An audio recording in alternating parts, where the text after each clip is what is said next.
Okay. Sorry, it's a process. No, it's okay. I'm on like a hot spot because I'm trying. There's a little bit of lag for me. Oh my gosh, my neighbor just started mowing his lawn. Can y'all hear it? I can't hear anything. Okay, Because I have music. I have music from the ball field playing in my background, so you can probably hear that. All right. Well, I'll mute so that y'all don't hear it. I can't. Like, he just started.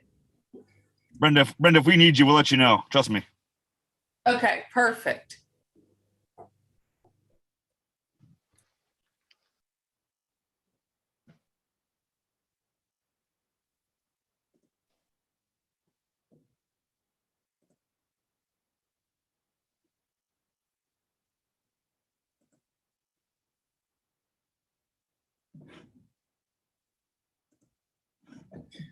Okay, so we're ready to go when you are.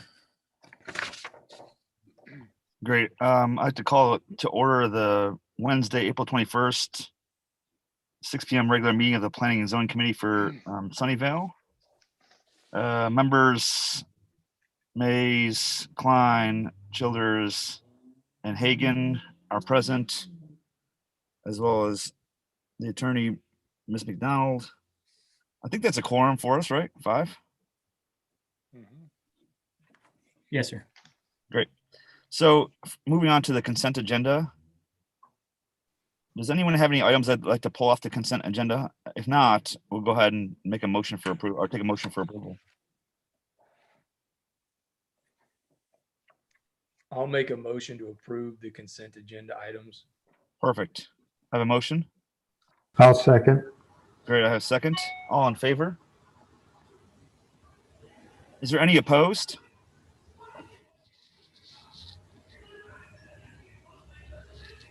Carly, are you opposed or no? Okay, I gotcha. Sorry, there's a little lag, so you might be saying something. I'm not sure. No, I'm not opposed. I was gonna say, like, the consent agenda is not that. Okay, so it seems unanimous. Yes. Okay. Yes. So moving on to item number 5. That's to discuss, consider, and act upon a recommendation regarding a site plan for the 32.5 acre property zoned industrial located generally along Clay Road, 500 feet southeast of the intersection of Clay Road and South Collins Road. We skipped item number 4. I knew I did it. I'm sorry. I got this thing minimized. Sorry. I'm sorry, It's Charles. okay. Okay, item number 4. This is to hold a public hearing, discuss, consider, and act upon recommendations regarding an ordinance changing the zoning on 3 properties totaling 7.87 acres located generally at the northwest corner of Clay Road and Long Creek Road from SF1 to industrial. It's located on pages 15 to 18 of our packet. And Charles, I guess you're gonna take it away now. Yes, sir. So this item is for a request by the property owners to rezone 3 unplatted properties totaling about 7.87 acres at the northwest corner of Clay Road and Long Creek Road. These properties are currently zoned single family 1, and they're mostly vacant land, except there is 1 house on the properties. The homeowner, as well as the owner of the adjacent land, are requesting permission to rezone the properties to the industrial zoning district so that they can be combined with the vacant tract that's just to the north of these properties that is under the same ownership as one of the owners and is already zoned industrial. The property fronts an industrial corridor, and most of the surrounding properties are either currently used for industrial purposes or at least zoned industrial. And so this is kind of a remnant donut hole, if you will, of a single family 1 zoning district in the middle of an industrial area. It's kind of a reflection of the fact that there was this home there before the industrial area kind of grew up around it. But going forward, that's not typically a best planning practice to have 1 single family residence in the middle of an industrial area. And so this thought is kind of captured in the town's future land use map that was adopted when the town adopted its comprehensive plan in 2017. And that future land use map shows these parcels to be reserved for industrial use in the future. And so As the town typically does for zoning cases, we mailed out letters to all of the property owners within 200 feet of the subject properties. And we received one letter in the, sorry, let me promote Lisa here. She just joined. So we received one letter, and the letter we received is from a property owner who owns some of the parcels that are subject to the zoning request, as well as parcels to the north and to the east across Clay Road. So they represent several properties in the area, and they are in favor of the request. The town actually got a letter for this one too. We own the property just to the west of this parcel. It's our service center, if you will, where the animal shelter is, and our public works building. It's a fairly industrial use itself, and so we don't think this would have any negative impact on our ability to use that land for our purposes either. So based on kind of the character of the development around it, as well as the guidance from the future land use map, staff recommends approval of the request. Great, thank you, Charles. Is the applicant here, Charles? Do you know? I don't see them on, but if you are on under a different name, feel free to raise your hand and I'll promote you to speak. Okay, great. Does the committee have any initial questions for Charles before I go ahead and open the public meeting? I think it seems pretty straight. I mean, I like how you call it the donut hole. Yeah. I just had a question. What happens with the house that's there currently? Does it stay in until at some point they decide to remove the house and completely develop the area? Yeah, so it would stay. The plan is that the homeowner is trying to get this rezoning, and so he can sell it to the adjacent landowner again, so it can all be developed together. So that homeowner is in favor of this, so that they can sell the property. Okay, thank you.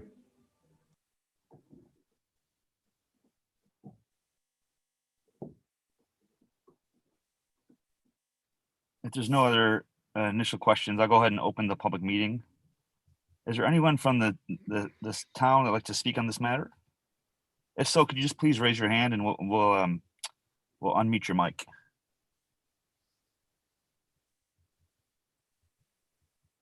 Seeing no hands raised, I'll go ahead and close the public meeting. For the commission, this seems pretty straightforward. The person who lives there and the person who owns the land are in favor of it. It seems like we could do them a favor by making this industrial. Any thoughts? If Yeah, not, I think based on the fact that it is SF1, right in the middle of an industrial area, and the future land use of the town kind of indicated that it should be industrial, I make a motion that we approve this item. thank you, Don. I'll second the motion. Great, thanks, Ted. So I have a motion, Mr. Kline, second by Mr. Mays. All in favor? Is there anyone opposed? Great. And for the minutes, Miss Burton is present, and I think she was present from the beginning, probably. Okay, so moving right along. I made that note, so I've got when she joined. Great. Thank you so much. So moving on to now, this is agenda item number 5. Discuss, consider, and act upon recommendations regarding the site plan for a 32.5 acre property zoned industrial located generally along Clay Road, 500 feet southeast of the intersection of Clay Road and South Collins. So this is under our packet underneath page 19. Yes, sir. Okay, Charles, take it away. Yes, sir. So this is a request for site plan approval for 2 tracts that total about 32.5 acres located on the southwest side of Clay Road in between South Collins and Long Creek that is zoned industrial. The applicant here is requesting approval to construct an approximately 470,750 square foot warehouse and distribution center. That would also include about 24,000 square feet of office space to help with the operations of that center. All of these uses are permitted inside the industrial zoning district, and the property meets all of the dimensional requirements set forth in the industrial district. The site plan shows that the property would be accessed in 2 locations off of Clay Road. And then the building itself would be sort of oriented east-west with the loading bays for the trucks on the north and south facades of the building. The plan complies with all landscaping, parking, and lighting requirements in the UDO. And just to go into that a little further, in accordance with the landscape requirements, it will require them to install a 6-foot meandering sidewalk that would extend for the length of the property. There would be earthen berms and planting beds constructed adjacent to Clay Road within the 25-foot landscape buffer. And additionally, this is a large site, but they are proposing to install 449 trees in accordance with the requirements of the UDO. So there will be a lot of landscaping on the site. In addition, adjacent to the building, they'll have some foundation plantings with bushes and shrubs and trees as well. And then they're installing some stamped concrete at the primary entrances of the building with benches and bike racks and planters, which are also requirements of the UDO. This is, typically site plans are, we'd say it's a ministerial function. In this case, they are requesting what the UDO calls alternate compliance methods. And so it's kind of like an exception or a waiver to the requirements of the UDO. Applicants are allowed to do that during the site plan approval process. And you do have discretion over whether or not to approve these. And they're, like I said, they're asking for 2. The first request relates to the design standard for buildings that require that the building articulate in and out 3 feet in depth for every 30 feet in length. So the thought process here is in most buildings, you don't want just big, super boxy buildings that don't have any dimension to the facade. That sounds great, and that's typically something that we like to see. However, when you try and mix that with a loading dock with trucks, having it sort of vary in and out creates an obstacle for trucks that isn't really feasible. And so they're requesting an exception to not have to comply with that requirement on the north and south facades. This is something that we have granted for other distribution facilities that have been approved. The one that was approved off of Planters Road did not have to comply with this requirement either. And actually in other sections of the UDO for properties zoned highway commercial, it specifically says that loading docks don't have to comply with this requirement. So we feel like it's something that the town has a history of granting that exception. It makes sense for the operation of the facility. And so that request seems reasonable to staff. The second request relates to screening walls.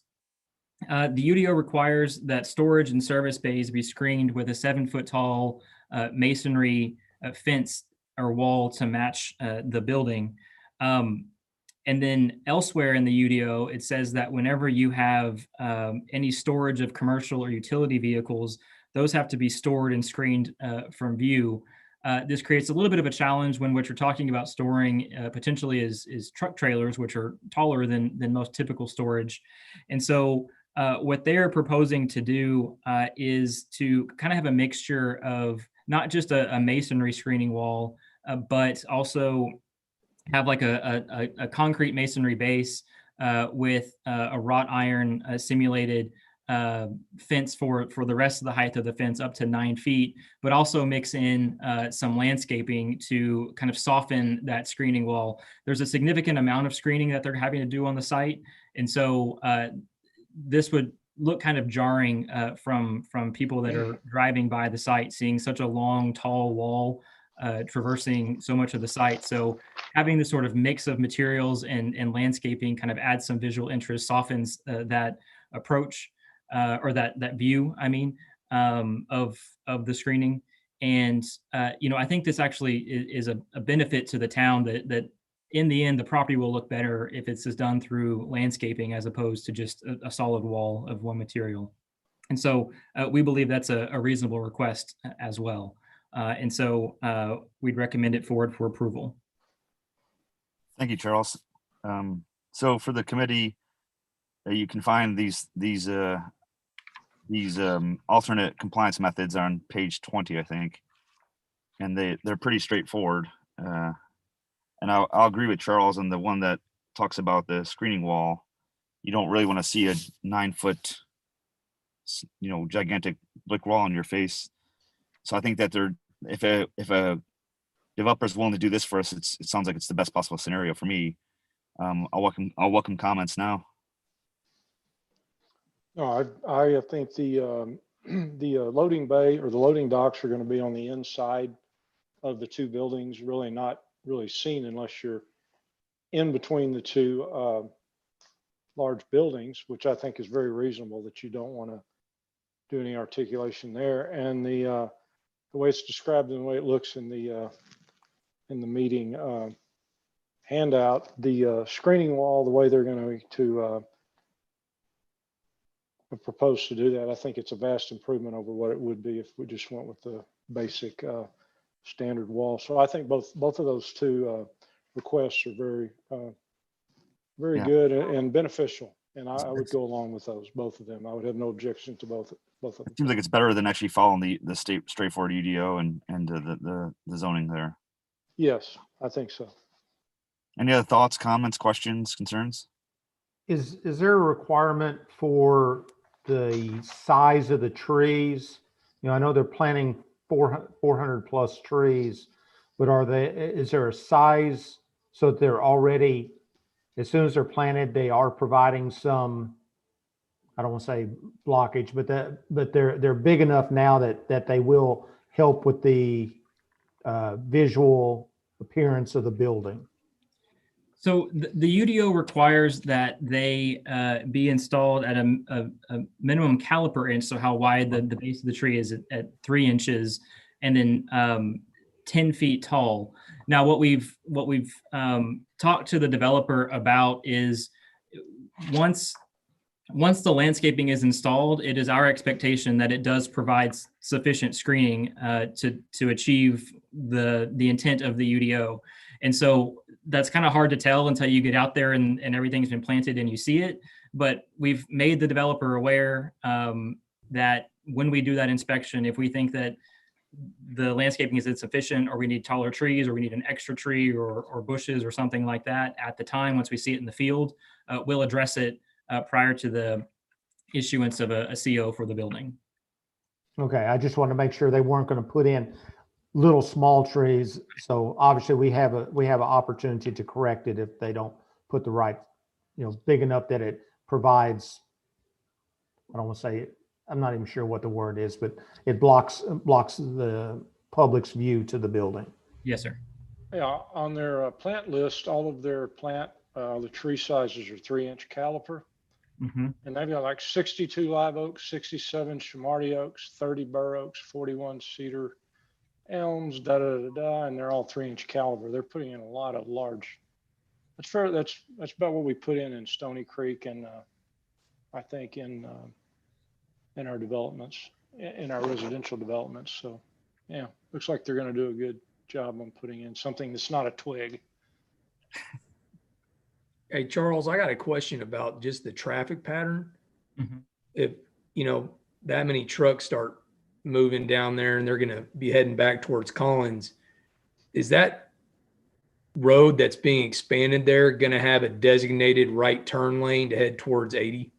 Do you know? Because if that corridor is all going to be developed, if this is the first. Sorry. Are you talking about at the intersection of Clay and Collins? Yes. I'm not aware of what the final design for that is. Well, that might be something the town needs to look at, because if you start having all of this, I work next to one of these buildings, man. And it happens to be a post office one. And between November and January, these trucks, it's insane. It could take an hour to go less than a mile. So I just want to make sure that the town knows, yes, everything fits, it's compliant, it works great. But if that whole corridor along Collins is going to become businesses and things for the townspeople to enjoy, that they have that corridor locked up where you can go straight at the intersection of Clay and Collins, or you're not getting stuck at a light for 40 minutes while 18 wheelers are trying to turn head to 80. Sure. Yeah. That's something that we can look at as this develops. Again, this use is allowed by right. So the how we look at that varies just because, again, this is really just site plan approval. So it's not really looking at the use and how it would impact traffic in that way. But the town always has the ability to do traffic studies, traffic counts, look at the signal timings, things like that. And if there is a need in the future to alleviate traffic congestion, that's something that we can put on our CIP plan and address when the time comes. Right. I agree completely.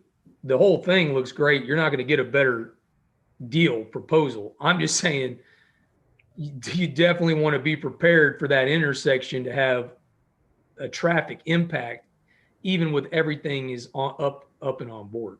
Right. So I would just be ahead of the curve versus trying to, wow, we got this nice road. It's all finally built, but now we're having to have people out there again just to put in right turn lanes everywhere.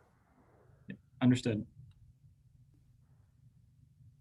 Yeah, Any other traffic was a big concern when they built that Ashley Furniture warehouse. Have you seen that Ashley Furniture warehouse out by the airport, Mesquite Metro Airport? And all those trucks come right down Clay Mathis. That thing is huge. We need to stay on top of the traffic, monitoring that traffic. Any other thoughts? I mean, it's good. It's a good. I mean, I'm sure that's a good thing to keep on the burner here. Any other thoughts, questions, concerns?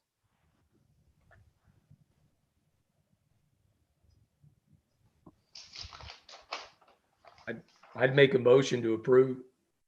Great, thank you, Ted. Second. That motion to approve includes accepting the two alternate solutions they offered for the loading docks and for the screening walls. Yes, sir. Correct. Okay, I second it. And somebody else second it? So was I'm the sorry. second Lisa? Yes. I'm sorry. What I Okay. thought. Okay. Well, and I guess I thirded it. Hey, Brenda, I didn't open this up for a public hearing because I remember last time I asked you if I should do that and you said no. Right. So I just sent Charles a text earlier in the meeting that says when you all are acting in a final capacity, either on a consent agenda with final plats, or if this is the final action, then we do have to post a public comment section at the beginning of the meeting. Since we didn't do that, you're welcome to take public comments if you feel like it's appropriate. But just to add on to that, none of these are final approval. These are all recommendations to council. Even the final plat? They're both minor plats that go to council. Oh, okay. All right. So, if there's somebody here that wants to talk and they showed up, I think it would be appropriate Yeah. to take public comments, but I don't believe you're legally required to do that. Okay.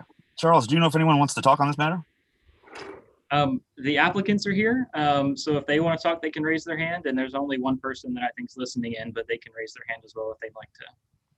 Well, not that I would just want to discourage the applicant from talking, but they did a phenomenal job. They probably would do best by saying nothing. That's just my thought. But if anyone else wants to talk, then Nobody's raising their hands. okay, great. Do any of you want to talk, or can we go ahead with the motion? Well, we already have the motion. Perfect. Let's We have a motion by Commissioner Mays and a second by Commissioner Burton. all in favor. Perfect. Okay. Is anyone opposed? So the last thing we need to do is just get a motion for adjournment, which I feel like should be reflexive kind of thing, but that's just me. Move that we adjourn the meeting. Yes, Lisa, that's what I'm talking about. We have a second. I'll second. Perfect. Thanks, Troy. All in favor? Anyone that's not in favor can stay around. I'm sure Charles will have some things for you to do with the calipers and counting trees. I'm sure he's got things for you to do. There Thank you you all. go. Thanks. You guys have a good evening. You too. Thank you.